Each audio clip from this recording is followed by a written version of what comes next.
Ito po pala, naparibor ko na siya. Ayan, mainis na siya.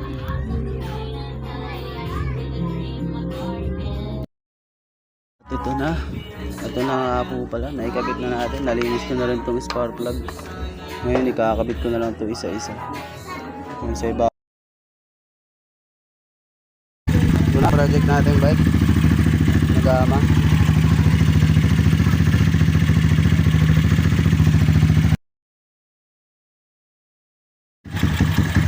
Mandar na yung inayos natin motor. Yung naribor. Pinaribor na motor. Yung dirty bike.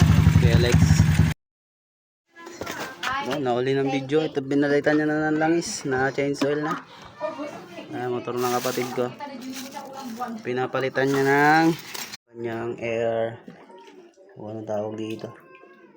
Air pump siguro. Nilinis ko kasi sobrang dumi. Inanuan na ng langis.